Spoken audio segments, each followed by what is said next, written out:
100% of the cost of production is attributed to the feeds.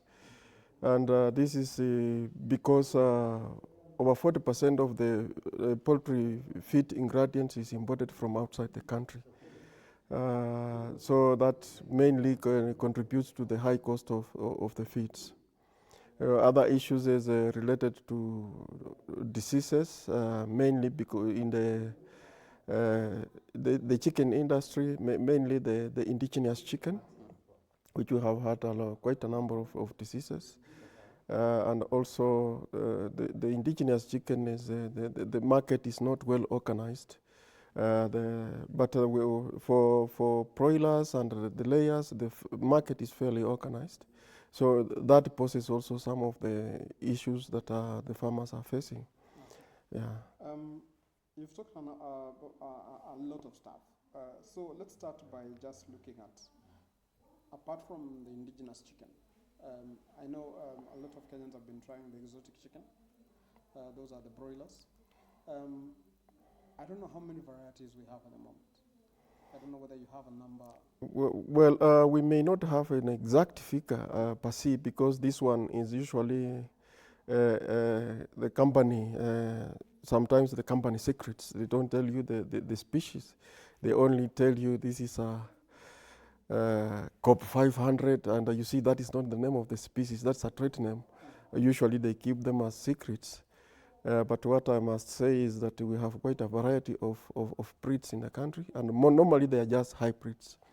Yeah, and most breeders, they import grandparent and parent stock so that they breed for the farmers to grow. Oh.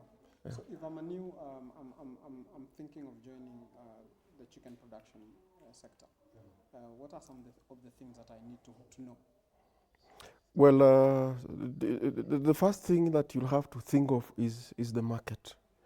When you are looking at the broiler meat, whether you are looking at the layer, the eggs, or you are thinking of the indigenous chicken for meat production. So first of all, you have to think of the market, because that has been the major undoing for most of the farmers. They go into the business, they produce a lot of broilers, but you see the broilers is that once they are ready, you must have the market. You must harvest immediately, because the moment it starts staying in your farm, it starts eating into your profit. Mm-hmm. Now for the layers, if you stay for long with the eggs, that's also, you are going into your profit. Okay. So the most critical thing is getting the market first before you go into production. Okay. You had also talked earlier about the high cost of production. And I know it cuts across whether it the layers, those we rear for meat, or even the kienyeji chicken. Yeah. The cost of production is very high. And you mentioned a little bit about what are some of the reasons. So if I'm a budding farmer trying to join the sector, what other ways can I maybe try and cut my costs? Well, depending on the level of production that you want to go into, mm-hmm. The major thing is that you'll have to think of making your own feeds, mm-hmm. So that you minimize the cost of production. Because a small difference of even like 5 shillings from the commercial feeds that is in the market, you will definitely make a profit. Mm-hmm. So if you can make your own feeds, particularly for layers and indigenous chicken, that one is easy for any farmer to do. But for broilers, because of the growth rate within a certain period of time, we harvest them after 1.5 months. Mm-hmm. So any slight change in the feed composition will affect the growth of the broilers. So if you have to do your own feeds, then you must be doing it on a large scale, so that you are able to have homogenized feeds, so that you maintain the growth rate for that entire period, because it is usually a very short period of time before they are mature. Mm-hmm. So if you have to do your own feeds, then you must make sure that the compounding, the feed ingredients is up to date, and also homogeneous, uniform kind of feeds, because sometimes the feed ingredients are so small that you add in. Okay. So if you don't mix well and have a homogeneous composition, you realize that some chicks will be eating minus certain ingredients and other chicks will be eating more than the ingredients that they are supposed to eat. Sure. So, and in the process, you end up having variations in the growth rate, and you end up losing the whole crop, the profit that you intend to get. Okay. Yeah. Still talking about the feeding regimen especially for the broilers. There's been a lot of talk of malpractices in the sector. Especially, they say they feed them, I don't know with what, so that because of the pressure to produce them as many as possible and during a very short time. I don't know if we've had such problems here in Kenya or not yet. You know, sometimes some information is not correct. Mm-hmm. We have had some cases of people saying that they are fed on growth hormones or something like that, but that is not the case. What people have been doing is they mix all sorts of feed ingredients to support the industry with the aim of trying to reduce the feed costs. Mm. I'm also aware that we have had malpractices in the sense that some of the feeds that are manufactured from certain feed manufacturers are actually adulterated at the level of selling to the farmers. Mm-hmm. You'll find branded bags of feeds. What they have said that it contains, when you go to the feed analysis, actually doesn't contain that. Mm-hmm. This is mainly because some people remove the many feed ingredients from a certain company and then put their own feeds. You know, this is just the people who have, what should I say? Unscrupulous traders. Scrupulous traders who want to make a profit out of the farmers. Mm-hmm. And this one is usually very serious. We are thinking of doing serious inspections. We want to have feed inspectors, not only for chicken, poultry as such, but for the entire livestock industry, so that at all the levels we do the inspection of feeds in the factory, we do the inspection of feeds in the outlets, and we even go to the level of the farmer, pick some samples and find out, is it true? What came from the factory? Is it still the same or something like that? So that we actually protect the farmers from these unscrupulous traders. Okay. Yeah. I know the chicken is one of the most reared animal in Kenya. And how is the market compared, or if you compare the two species now, the exotic chicken and the traditional chicken, how is the market at the moment for both? The market is still very high. The market is quite high.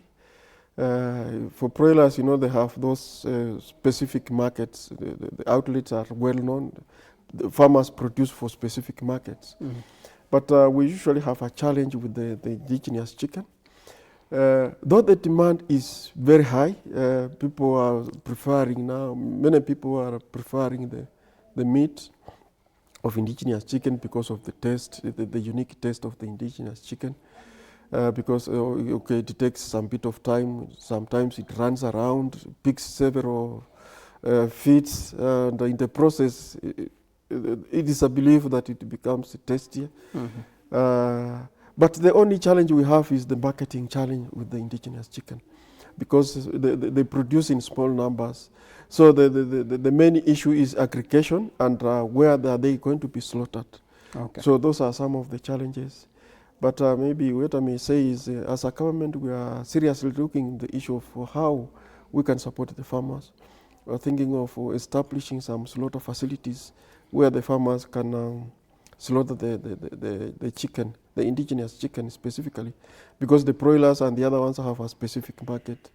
So if we have the slaughterhouses where the farmers can come together Mm-hmm. and take the chicken to the slaughterhouse, slaughtered and then easily marketed, that will improve the production of the indigenous chicken. Yeah. So we are looking at a scenario where maybe the government builds the slaughter facilities, the processing facilities, and then we have the private people come in, buy the chicken from the farmers, and then look for the market.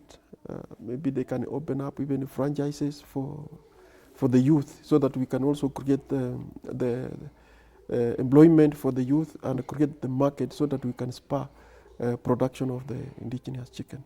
Okay. Yeah. We all know that agriculture is a devolved function. Yeah. I don't. I remember some time back, Bungoma County opened a slaughterhouse for chicken. What I don't know whether it was for exotic or indigenous chicken, but how is I don't know whether you followed it up. How is it operating at the moment? Well, it's not operating at the moment, but those are the issues of the county government.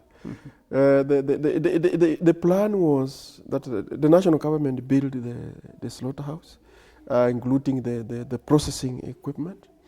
Now, the onus was on the county government, which provided land for where the factory sits. Now, they are supposed to get a private person to run the facility. But I think they are still working out their own issues. But essentially, that's what was supposed to happen. So the private person is supposed now to engage the farmers, bring the farmers together as groups, so that they have the volumes. Actually, what is critical is the volumes. The Chwele slaughterhouse has a capacity of about 500 birds per hour. So if you are looking at 8 hours working, that means you are talking about 4,000 chicken on a particular day. On a particular day, and assume that they are going to work for, say, 6 days or 5 days. Then you have maybe 1-2 days for cleaning. That means you are going to have a huge offtake of chicken. Bungoma alone cannot sustain that. So you require some other neighboring counties and increasing the production so that you can be able to sustain that processing facility. Okay. Yeah, so that was the intention, but I think it has taken a little bit too long for the county government to actualize that. Okay. Don't you think maybe when they were coming up with this idea, they did jump the gun a little bit in terms of they would have started by encouraging farmers now to produce more chicken, so that by the time the plant is ready, there is enough chicken, not just in Bungoma, but even in the neighborhood? Well, the Chwele slaughterhouse started under the economic stimulus program, those some years back, and it has really taken that long. The initial arrangement was that now the county government now takes up the issue of doing the production. But what could be more important is that the private investor now goes in and engages, does what we call contract farming. So he engages a group of farmers to come together to start doing the production. But what is critical is that you needed to have a whole value chain take into place. One is availability of day-old chicks. We have an issue with the quality of day-old chicks that the farmers get. So we needed a private person now to get it clear. Where is he going? They need to have access to the hatchery, which will be producing day-old chicks to the farmers. So they give the chicks to the farmers grow the chicks. When they are ready, they sell to the factory.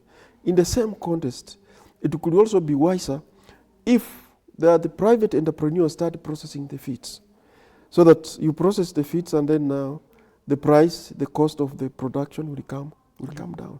You can still go further and engage farmers to produce the feed ingredients that will be used for the processing for processing the feeds. The maize, for instance, the protein content like soya beans, sunflower cake, and anything else that can be grown that can be used for feed processing. In the process, you will end up reducing the cost of feeds. So you have the feed mill, you have the processing factory for the chicken. You also need to have a hatchery to have the eggs, hatch the eggs, give the farmers the chicks, probably for those ones who are well off. But if you have those ones who are at a very low level, then it means that maybe you can keep the chicks for at least for a month, so that you give them to reduce the cases of high mortalities during that brooding stage, that early stage of at least 1 month or 3 weeks, when the chicks are still very weak, and we usually experience mortalities at that level. Okay. Yeah. So if you can have those kind of arrangements, and also maybe have an agrovet where you can have the vaccines, So this private person now, he's doing the whole business, not the government getting involved. I think that would be a very good idea, so that you have the agrovet where you have store the vaccines and some drugs that can be used for treatment of the chicken. So you have the farmers, they can even come and borrow the feeds, the drugs, and you can organize also vaccination programs, which would be so easy because you know that the farmers, certain group of farmers have been given day-old chicks or month-old chicks. So you know the vaccination schedule. So it becomes very easy also to control the diseases and manage the chicks effectively. The private person can also engage the extension workers. You can engage the youth so that they can make proper follow-up. You follow the right procedures of chicken production. It becomes so easy. And then in the process, you are able to sustain the supply of chicken to the processing factory. Then from there, you can process the chicken and sell to various outlets. You look for the market. You can even get the market outside.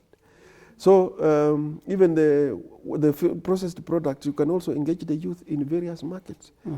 Brand the product, indigenous chicken product. You can have franchises. Value addition. Value addition, yes. Have franchises and employ the youth to do that business. Okay. I think that is what I can say about the indigenous engine, which has the future. The indigenous chicken. Yes. Okay. You see, like now, the total population, over 80% of poultry is indigenous chicken. So if we can really focus so much on that, and that is the population of chicken that is being held by the rural, majority of the rural households. Because in most cases, the broilers and the layers are normally in the peri-urban areas closer to the market, so that they minimize the cost of transport of the finished product and also the transportation of feeds and other inputs. Okay. Yeah. There's something you mentioned about, you said you have an issue with the quality of the one-day-old chicks. Maybe you can expound a little bit on the issue that is out there at the moment. Well, we have mushrooming people who are coming out to say that they are breeding chicks, they are selling chicks. And you know, I think you might have heard of the Caro chicks, the improved kienyeji. The broilers. Not Croiler. Croilers comes from Kenchik. Caro just have improved chicks, we call Caro chicks. Okay. So some people buy eggs from there, they go produce. And you see, once you continue doing the production, the quality, after having been bred for some time, now you start going down. You know, it's just like maize. Hybrid maize, when you take the maize, the mature maize, and you start planting again, you know, you go down in terms of quality. And also we have had cases getting chicks from our neighboring countries, particularly the Croiler breed coming from our neighboring countries like Uganda. We really don't know the source of those chicks. So you go to a farmer, they're having issues, the growth rate is different, it's so varied. Then you just know this one was not the quality. And that's why even Caro has come in very strongly now. They have done the breeding. They are having a 3-tier breeding program where they do the breeding, then they will have multipliers after breeding, and then the farmers. So that is a 3-tier breeding program. So the aim is to make sure that the farmers have access to quality day-old chicks or something like that. Okay. Yeah.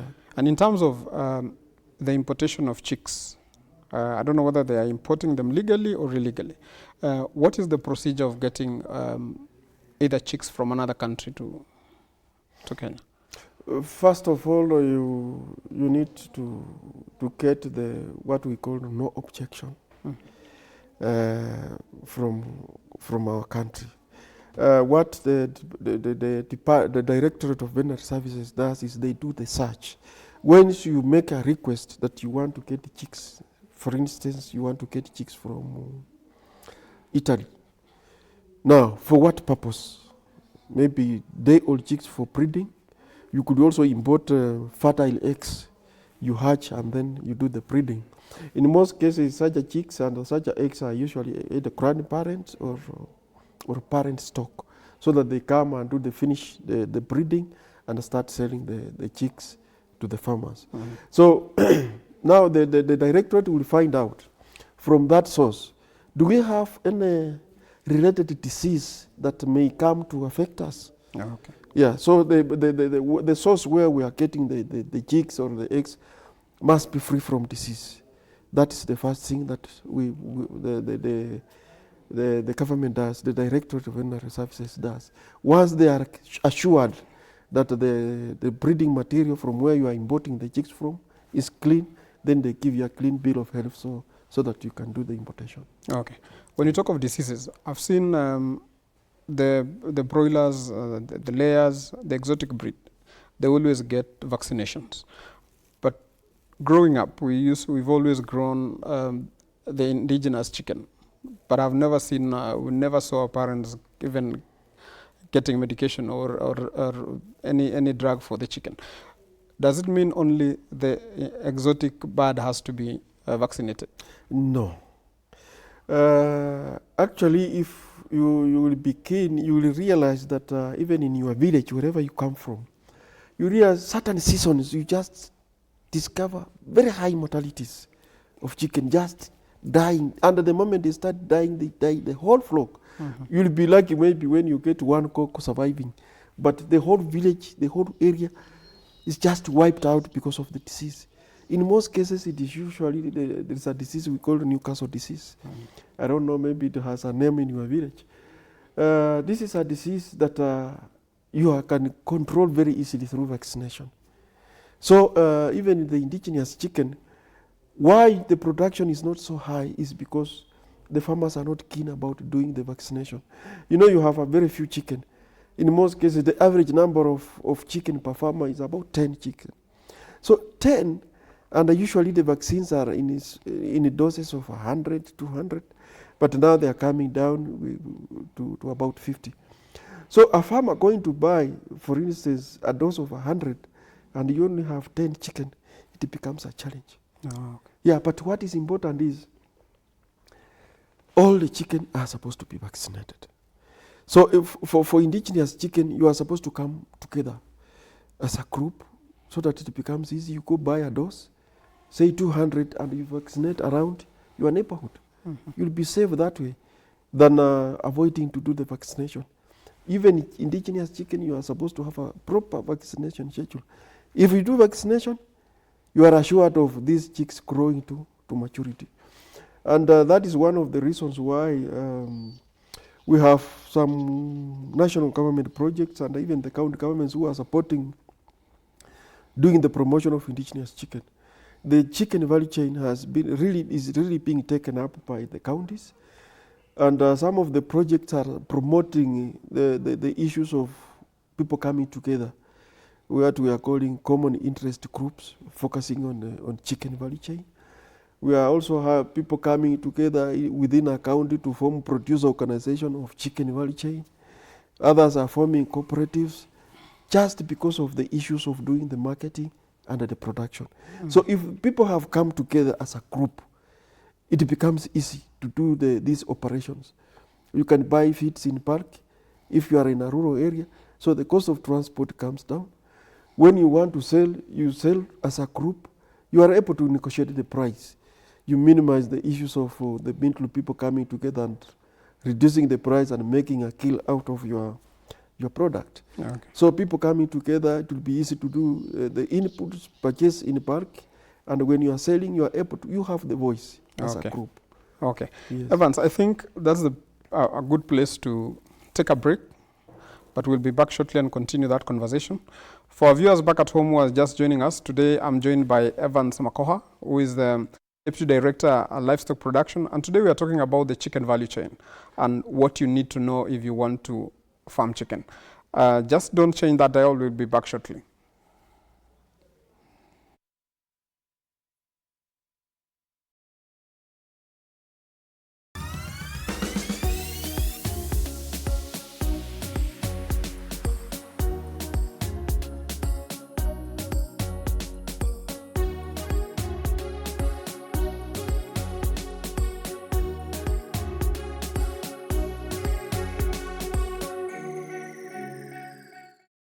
As we keep hope alive, hope for a better tomorrow, hope for an end to the COVID-19 crisis, we can still find it within ourselves to share our hope with those who are unable to see the light in their tunnels, making this a collective fight as we stand with Kenya. This is why we are reaching out to every single individual and organization willing to help make a better today for those less fortunate and hardest hit by the effects of COVID-19. For individuals willing to make their monetary donations, you can do so by sending your donation to paybill 542542, account number 0010001650250, or you can choose to donate care packs bought at any Tuskys branch in Nairobi, which include Skuma Masiku at 750, Skuma Wiki at 1,500 and Skuma Mwezi at 4,000, and drop them off at the designated collection points within the supermarkets. You can also choose to send the money for the care packs you would like to purchase via M-Pesa till number 373132,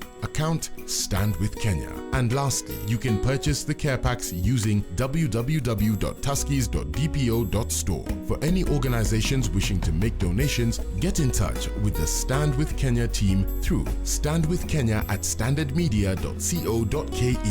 As a nation, we have faced many challenges, but we have always overcome together, united in one accord. This is yet another call for unity. Stand with Kenya and make this fight our collective fight, playing our part to make a better and stronger Kenya a possibility in our midst and the normal for our future. This is for us. This is for Kenya's hope. Stand with Kenya for the love of humanity.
Welcome back to Agri Talk.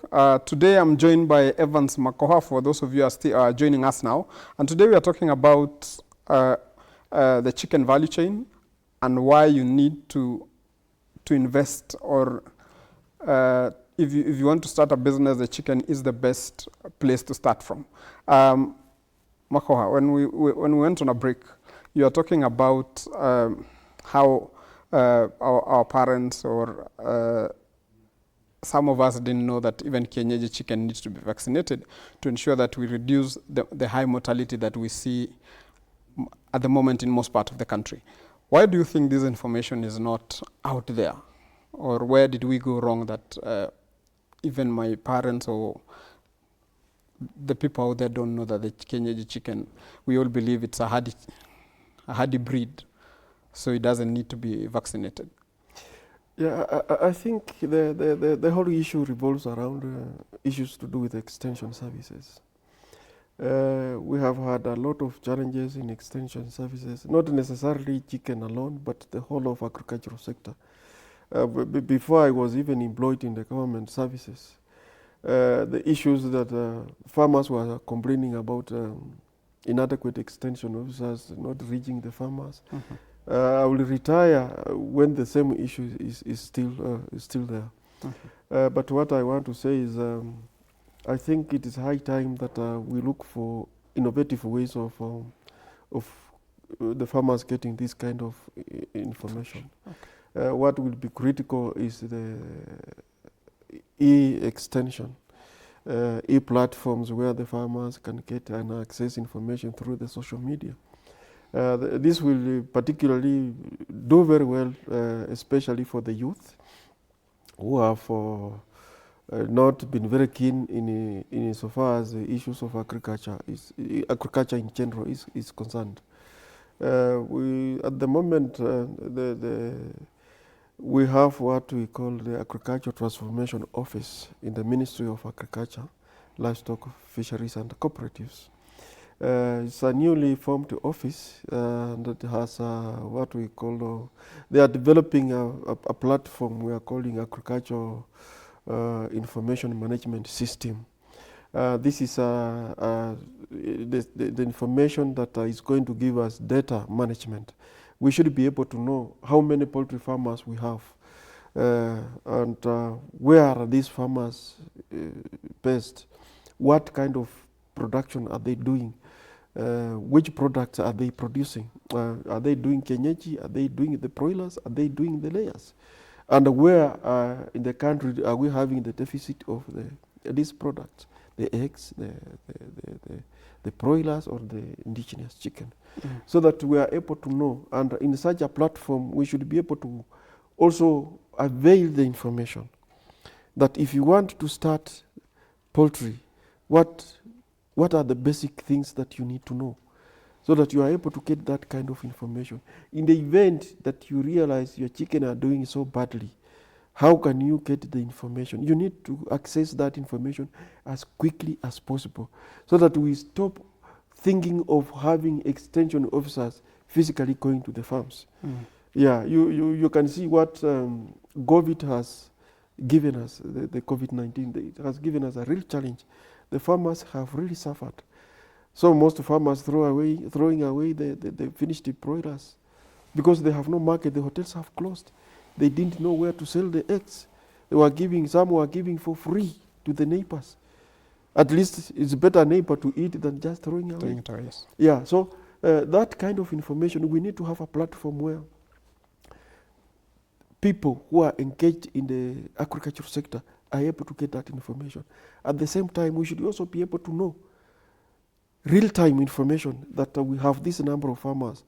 We anticipate if the farmers have this number of chicken, of layers, we anticipate that we are going to have this kind of production within a certain period of time. Okay. Maybe what I would also want to say is that per capita consumption of chicken meat as of now is about 2.4 kilos. And the World Health Organization recommends about 12 kilos. So that difference is huge for the Kenyans. Now, when you go to the eggs, we are talking about 28 eggs per person per year. And the World Health Organization is recommending 180 eggs per person per year. So looking at our population growth, the demand is still going to go up. And considering our current production, which is still very low, despite the fact that the farmers are having a few challenges here and there, producing eggs, they don't even know where to sell, something like that. Okay. Yeah. Talking about the eggs, I remember sometime last year, we had a lot of hue and cry by farmers, Kenyan farmers, that there was a lot of influx of eggs from our neighbors, especially Uganda. Why was it that the eggs that are coming in from our neighbors were cheaper than ours? And what do our farmers need to do to be that competitive? I know we have talked about the high cost of feeding. Is there any another thing that they need to be competitive, especially when producing eggs? Well, what you need to know is, first of all, our neighboring countries, the cost of producing the feed ingredients, talk of maize, talk of sunflower, even the omena that we use for poultry feeds, we get them from outside. We get a lot of omena from Mwanza. So the countries like Uganda, the cost of producing maize is very low, and they are not heavy consumers of maize. they depend so much on matoke and other foods. In Kenya, maize is our main staple crop, and we don't produce, sometimes we don't produce enough, depending on certain seasons. So we compete so much with our maize, humans with the non-ruminant animals like the chicken. So Uganda, the cost of producing an egg was so cheap compared to the Kenyan market. So what is critical is seeing how we can reduce the cost of the feeds. One, if we can engage the farmers to do contract farming so that we can produce yellow maize, which is not very palatable to the human consumption because it has low level for, it's less sweet than the normal maize, the white maize that we have. The advantage also it has is that it has a slightly higher protein level, which can be very good for feed manufacturing. So if we can contract the farmers, of course the stopgap measures has been that the feed manufacturers sometimes are given a window to import the feed, the yellow maize from outside the country. The challenge has been that the government procedure sometimes takes unnecessarily too long, so that by the time they receive this product, the maize, already locally now the farmers will have started doing the harvesting. So as the farmers start harvesting, even the feed millers now, they don't sell so much. And the price, the cost of producing now is taken back to the feed miller, the livestock feed millers.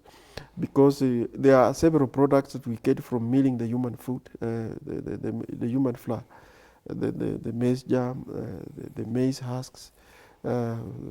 So some of these byproducts, now they are sold to the feed millers at a higher price because most of the farmers have harvested the maize, so they are not buying a lot from the shops. They are depending on their product. So that one also causes the price increase.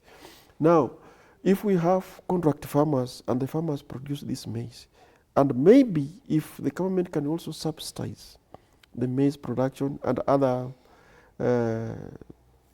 feed ingredients like soya beans, like sunflower, we produce the feeds at a cheaper price, then you shall be able to do the have competition with our neighboring countries. Another issue is the redistribution of the eggs. You remember Kiambu was the hardest hit county. Yes. Now, Kiambu produces almost more than 20% of the total egg production in the country. So bearing that in mind, it means that we have a lot of eggs. All the neighbors have the eggs. And most of these eggs end up in Wangike or in Thika. So once we have that flood of eggs within that locality, definitely the prices will happen to come down. And then the brokers will always determine the price. They will just tell the farmers, today the price is so much, without considering the cost of production. The cost of production. And also, there was a time I went to Kisumu with some colleagues who were just finding out, what is this magic?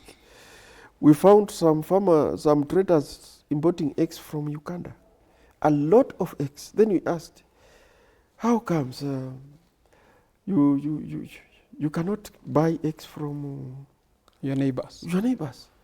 He told us they never bring the eggs here. But you see, what they were selling within a week was enormous. If they were getting the eggs from Thika or from Wangiki, we shouldn't even be having a problem of the egg glut. So the problem could be redistribution. Exactly. One, apart from the influx of eggs coming from outside the country because of the production costs, that was one of the issues we also discovered. So the critical thing revolves so much around the feeds.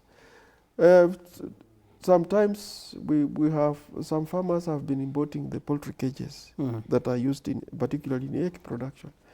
The cages, when they come, the farmers are taxed. They pay the import duty and some other tariffs. but most of the farm inputs are actually zero rated.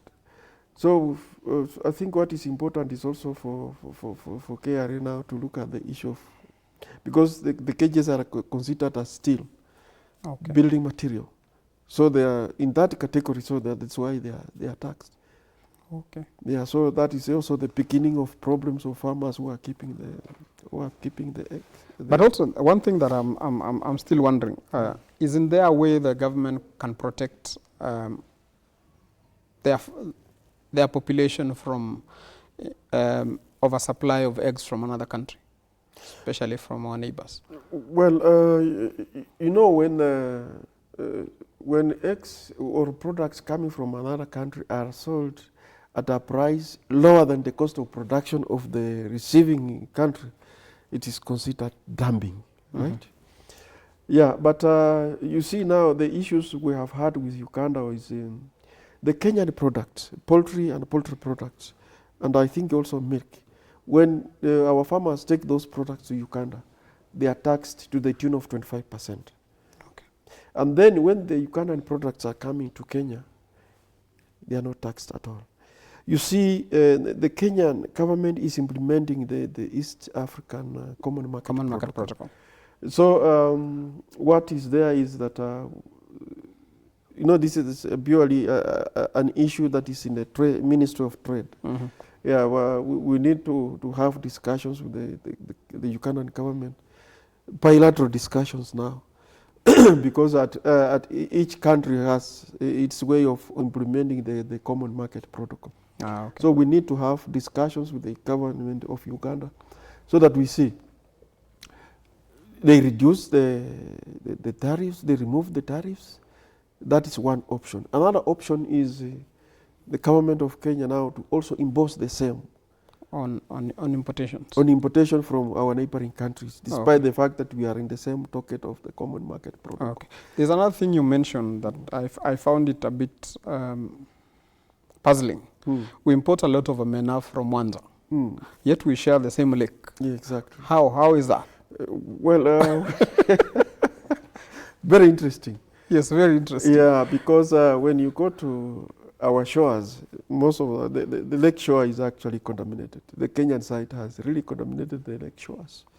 So you go to a place like Endepe, you can even drink the lake water because it's so clean. There's no dirt floating around. You go to Mwanza, it's clean, and that's where they get the fish from. You have had some issues with the Mikingo Island. Yes. Yeah, it just revolves about the fish production. Okay. Yeah, so when you come to our shores, the Kenyan side, we have issues on the shores. So it is our own making. Yes, exactly. We've chased away the fish. We have chased away the fish. So we import a lot of feed ingredients, and that's our major undoing. We don't have that competitive advantage. We use a lot of fertilizer in maize production, in soybean production. But you go to Uganda, you just clear the bush and plant the maize, and it does very well. So if we can look at a way of reducing the cost of producing in Kenya, including starting from the land preparation itself. Leasing land in Kenya in some places is quite expensive. Okay. Yeah. I know we cannot end the show without talking about how to encourage the youth, because as you look at the unemployment rate of the country at the moment, it's very high. Almost 70% of the youth or the population is not employed. Yeah. How can we encourage this population now to join this chicken value chain? You may not have to keep the chicken, but there is another thing you can play in the value chain. You may not have space, but the value chain is long. How can we encourage the youth? And also, how can we, because most of the time they will say they don't have the capital. How can we help them start, even if it's 1 chicken or 2 chicken? Yeah, I think when I mentioned something to do with a slaughter facility, I mentioned that we have a lot of issues that the youth can get engaged into. One, if we have a private entrepreneur doing the slaughtering of the chicken, he can engage the youth either through a loan or through an agreement, something that is legally binding, so that you have the franchises where the youth can start selling. You know, like these fast eateries, the fast foods, where we sell the chips and what have you. If we could have those similar arrangements, franchises, where we have specifically for indigenous chicken, then the youth can start running those kind of franchises. The county government can also come in to support the youth. We have had youth enterprise funds. They should give loans to the youth so that we can look at the chicken value chain. We also need to look at develop some business models that somebody can take to the bank and get a loan out of that. But what is important is making the enterprises acceptable to the youth. You know, the youth, in most cases, they don't want to get dirty, but they want quick money. Broilers, 1.5 months, they are ready. Layers, 5 months, they start laying the eggs. This indigenous chicken, from 6 months, should be able to be slaughtered. So the poultry, the enterprises along the value chain is something that the youth should go for. Because when you are looking at the investment, you know, it's a clean job. It's a clean job. And the returns can actually be high if you are serious, as long as you make sure that issues of disease is maintained to the very minimum. Actually, you do proper vaccination, you don't have diseases in the farm. And also the issues of proper feeding. You know, indigenous chickens, sometimes they take excessively too long because actually they depend on themselves for feeding. Scavenging around to get whatever they get, taking too much time running, chasing a grasshopper. So if you can do supplementary feeding for this indigenous chicken, even if you don't keep them in the house, they run around, you can have a run, secure some piece of land and let them move around in the evening. You feed them early in the morning and late in the evening. During the day they run around. They can grow fairly very fast. Okay. And it's actually not very capital intensive as such. Okay. Yeah. And also when we talk about the chicken, is there only a particular region where they do very well, or they can do well all over the country? I've not seen any place where we don't have chicken in the country. I happen to have worked in northeastern region. Starting from Kariza, I went to Wajir, then Mandera, before I came to Nairobi. Even those pastoral communities, they are keeping chicken, of course, but of course not on very serious note. Though sometimes when they are migrating, they leave the chicken behind. But they are keeping chicken. They have started, in most of the urban centers in northeastern region now, they are eating chicken. The Maasai community, they are eating chicken. You got the Turkana community, they are eating chicken. So there is no place you can say that they don't eat chicken. Apart from the very traditional diehards who say, these are birds, Nindeke. Yeah? But there are certain categories of age that now they are eating the chicken, they are eating the eggs. So the market for chicken and its products is enormous in the whole country. Okay. As I mentioned, now we are eating like 2.4 kgs per person per year. We need to eat it like a minimum of 12. Eggs, people are eating around 28. That's the average. We need to eat 180. So that big gap, we need to fill it. And the population is also growing. Okay. Yeah. Are there countries that we can look up to, or they've been producing chicken and it's a serious value chain in those countries that Kenya can learn from as we wind up? Yeah, India has done extremely very well, particularly for, they call them village chicken. They do very well. When you look at the broiler, its origin is India. We have rainbow roaster now. It's a local chicken from India. It is doing very well here. Yeah, we have several companies here. I know one of the companies which is breeding the rainbow rooster. It's called Cook Chick, based in Eldoret. They are also producing chicks. They're supplying the whole country, and the farmers, you go to the farms, you see them, and they are doing extremely very well. Yeah, so India is one of the countries that I've also visited. I went there for some time. They are doing very well in terms of village chicken. They breed and they give to the farmers. They are doing extremely very well. Oh, okay. And they have a very strong arrangement of contract farming, particularly for the chicken, Okay. for meat chicken. Okay. Yeah. Thank you very much, Evans. That has been a very productive conversation about the chicken. And I'm sure, I think every Kenyan, either they've grown up someone next to them keeping a chicken.